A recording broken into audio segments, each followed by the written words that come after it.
welcome sa Tongs TV. Manood palagi at mag-subscribe na rin kayo para updated sa bawat video naming bago. Sa bawat video ay may aral kang makukuha, lalo na kung isa kang magsasaka. Gawain sa probinsya ang palagi naming content, kaya halika na sa Tongs TV. Mag-subscribe na kayo at manood palagi. Yes, good morning po mga katongs. Magandang umaga, araw.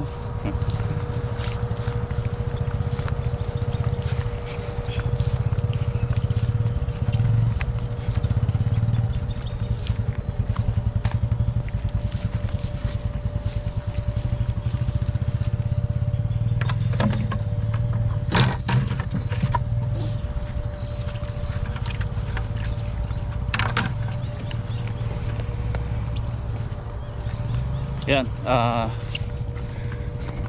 dala-dala natin yung yung water pump.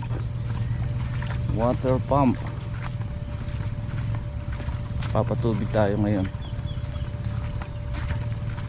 Tutubigan natin yung ampalaya. At kailangan, dahil tuyong-tuyo, dapat mag-grass cutter muna kami.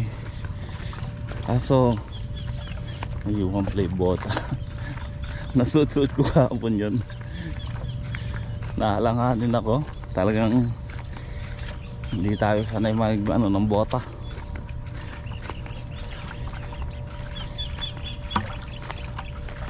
Ay buhay.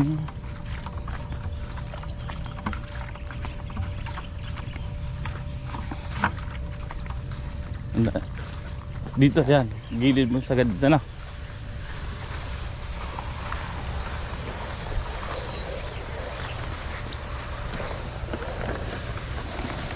Hilahin mo na ng iba to yung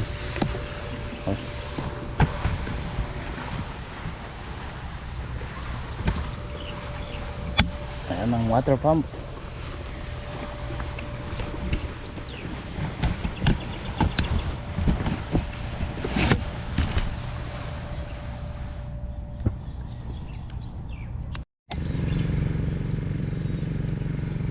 Okay, at ayan, napaandar na nga po namin yung water pump.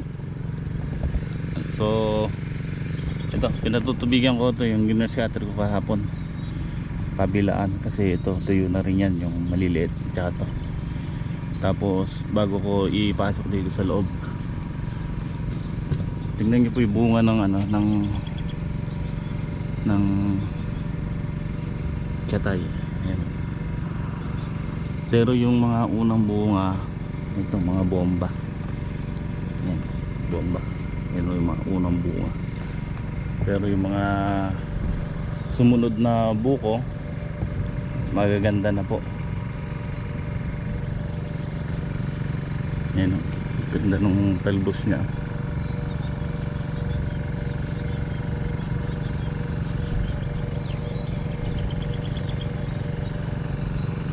Marami na mga kato, marami ng bunga.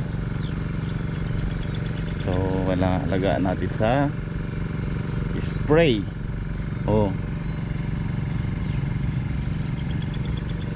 yan yung mga magagandang klase ng bunga niya.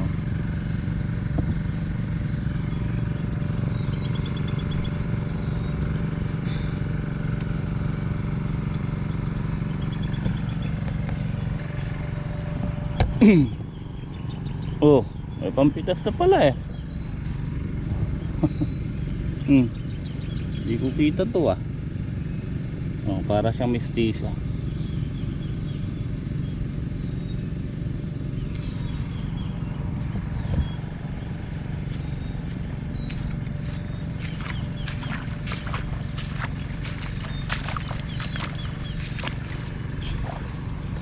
Eh, magandahan kasi pagka tinitigmak natin ang tubig. Sariwa yan. Punuin lang natin itong gawi dito, tapos puputulin ko ron.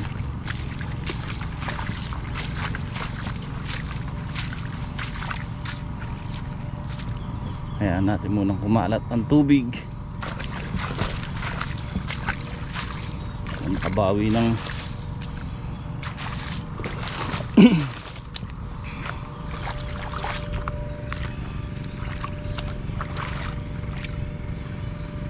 kasi yan, dito na tayo nagpapatubig, halos kalahati na. So yan o, nangingitim, sana ibuhos. Ibuhos sana, ang hirap magpatubig. Wala yung yung isang malakas-lakas na matindi, yung matindi yung buhos. Wala naman sana kasama ang hangin.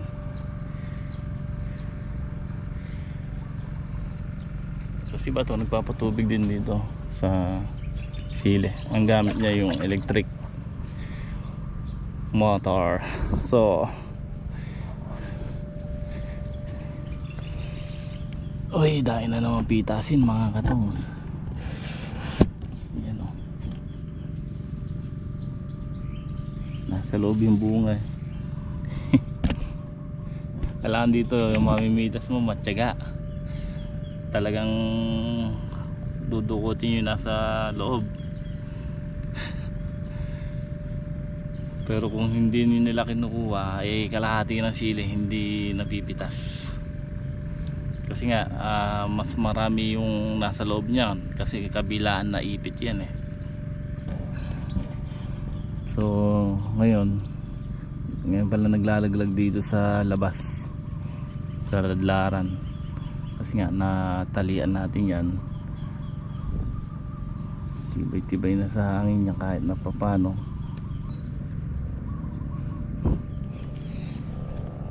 Harvest na ito sa Makalawa, kaka 50 sana.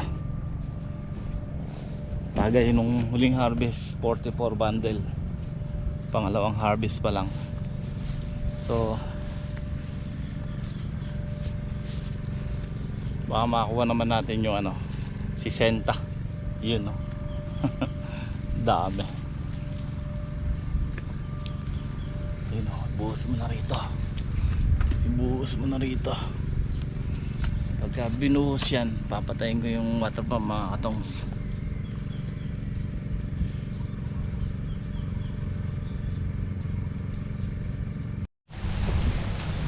Ayan na, umatak na, takbo.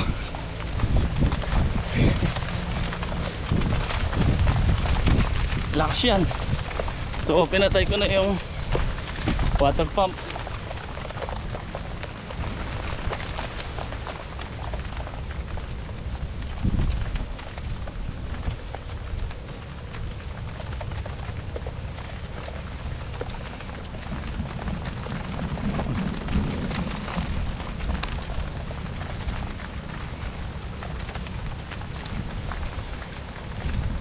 Takas mo ng konti. Takas mo ng konti at siyang matagal para solve. Tudin!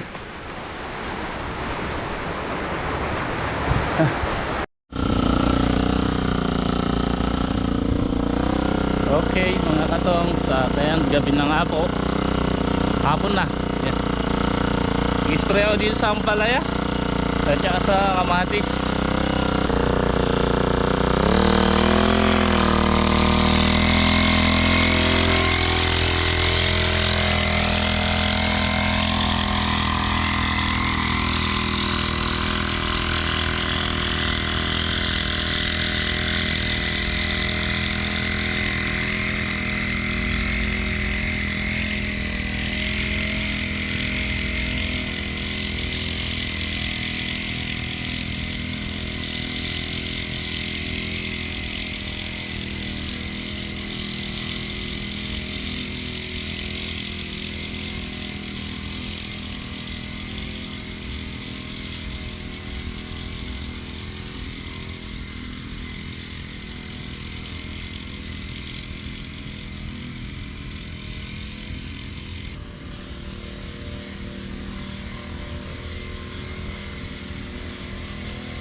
Okay po mga katongs, ayan. Tapos na tayo mag-spray dito. So, ayan. Ngayon araw nga po ay linggo mga katongs. So, June 29. So, yun nga ang plano namin ngayon, dapat patubig. Pero bandang tanghali yung umulan, no, medyo malakas. Kaya matagal-tagal. Halos isang oras mahigit. Tapos after nga nung ulan, ang ginawa ni Bato, tinalian yung sili dito sa malalaki. Tapos ako nagpalubot ng pamplay sa taas ng palaya. So hindi pa rin nyari kung yun, baka bukas mag-rescatter si Bato sa malalaki ang palaya habang nagkakadkad kami ng tali sa ibabaw. So pagtutulungan muna namin ni Joey yun. So yung talong okay naman pa, mga ilan araw pa gagrasetirin uli namin. Tapos maglalagay na tayo ng tulos kasi delikado na pagka umulan na may hangin, baka mabali. Ang lalaki na kaya mga katongs, ganda. Iba talaga yung wanang chicken manure. So dalawang ano yun mga katong, syempre chicken manure at saka yung lupus at humic acid. Syempre pagka babasal talaga tayo, kailangan maganda ako ng lupa.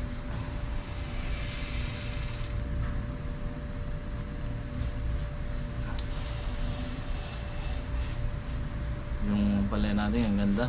Sana hindi mo pa, ang ganda ng bunga niya. Sa mga buhok, makita pa lang, maliit pa lang, talagang maganda magiging niya. So sana okay, at hanggang dito na lang muna ang ating vlog. Muli po maraming salamat sa walang sawang suporta. Yan, shoutout po sa inyo lahat. At God bless po sa atin.